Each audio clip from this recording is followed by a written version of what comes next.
Rougeole de l'enfant. Définition.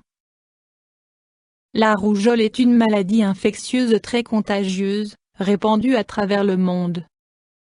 Elle se caractérise par un exanthème bien caractéristique.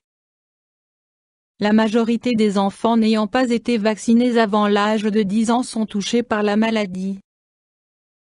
Une première infection à la rougeole assure une immunité à vie contre cette infection. Contrairement à ce que beaucoup de personnes pensent, la rougeole n'est pas une maladie infantile anodine. Encore beaucoup d'enfants meurent des complications de la maladie. Des formes sévères de rougeole, rougeole toxique, affectent essentiellement les personnes immunodéprimées. Environ 10 à 20% des adultes atteints décèdent des conséquences de la maladie. Cause. La maladie est provoquée par le virus de la rougeole, virus morbilli. Elle est transmise d'homme à homme par voie respiratoire, toux, éternuement, parole. Les portes d'entrée pour le virus sont les muqueuses des voies respiratoires et la conjonctive des yeux.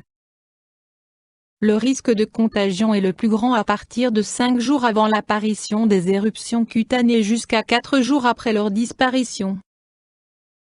Chez une personne infectée sur 100, la maladie ne se déclare pas mais cette personne est tout de même contagieuse.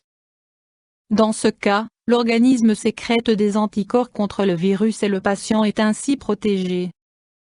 Le vaccin contre la rougeole a le même effet. Troubles, symptômes. Le risque de contagion est déjà présent pendant le temps d'incubation, période allant de la contamination jusqu'à l'apparition des symptômes de la maladie, qui dure environ 10 à 12 jours. On distingue 2 stades de la maladie, stade prodromique, stade précurseur avec symptômes grippaux, et stade exanthématique, avec des éruptions rouges. Le second stade est généralement accompagné d'une fièvre élevée. Symptômes au stade prodromique. Symptômes non spécifiques au niveau de la région rhinopharyngée, rhume, maux de gorge, enrouement, toux sèche. Conjonctivite, yeux rouges et larmoyants, hypersensibilité à la lumière. Des petites taches blanches, appelées taches de Koplik, se forment sur la muqueuse buccale. Symptômes au stade exanthématique. Éruption cutanée rouge, au début sous forme de points, puis sous forme de taches. Les éruptions débutent derrière les oreilles et au niveau du cou puis, elles se répandent progressivement sur tout le corps, jusqu'aux pieds. Les éruptions durent environ 5 jours et ensuite, la peau devient écailleuse. Poussée de fièvre pouvant atteindre 41 degrés. Gonflement des ganglions lymphatiques au niveau de la gorge, accompagné de maux de gorge. Forme spécifique de rougeole. Éruption abortive de la rougeole, les symptômes sont moins marqués.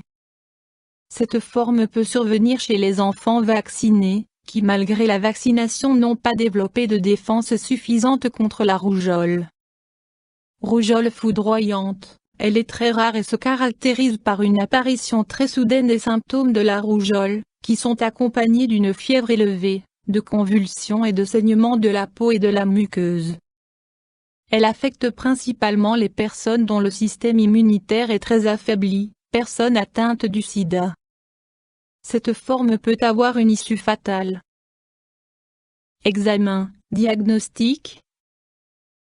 Les enfants présentant le tableau clinique décrit ci-dessus doivent dans tous les cas faire l'objet d'un traitement médical. Anamnèse avec prise en compte des symptômes du patient. Symptômes spécifiques, éruption cutanée caractéristique.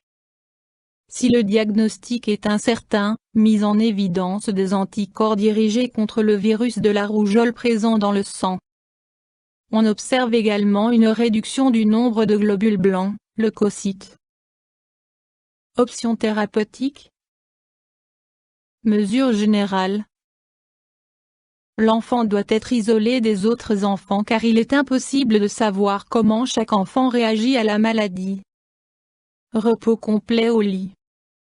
En cas de conjonctivite, maintenir le patient dans l'obscurité. boisson abondante, surtout en cas de fièvre.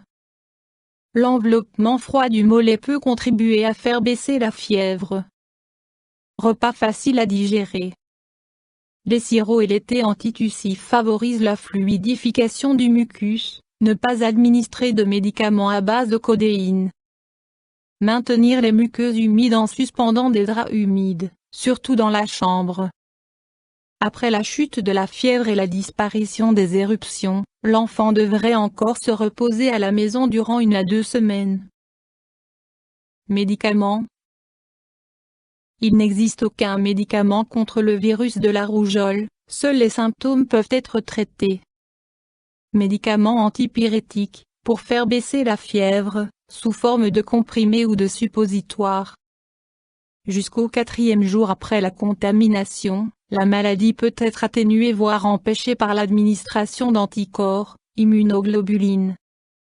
En cas de toux, des médicaments ou des sirops antitussifs peuvent s'avérer utiles. Complications possibles. La plupart des cas de rougeole guérissent sans complications. Toutefois, chez les nourrissons et les enfants immunodéprimés, des complications peuvent survenir. Pneumonie, dont les signes sont la dyspnée et la détresse respiratoire. Otite moyenne, douleur de l'oreille. Méningite, céphalée intense, vomissements, voire troubles de la conscience et convulsions, urgence médicale. Inflammation sévère de la cornée de l'œil, peut provoquer une cécité. Les éruptions cutanées sanglantes, les saignements des muqueuses et une fièvre élevée persistante constituent des situations d'urgence qui nécessitent une prise en charge médicale immédiate. L'appendicite est une autre complication pouvant être déclenchée par la rougeole. Elle nécessite une intervention chirurgicale. Mesures préventives. Une première infection à la rougeole assure une immunité à vie contre cette infection. Les enfants peuvent être vaccinés contre la rougeole à partir de 12 ou 15 mois. YouTube Dr Alabé.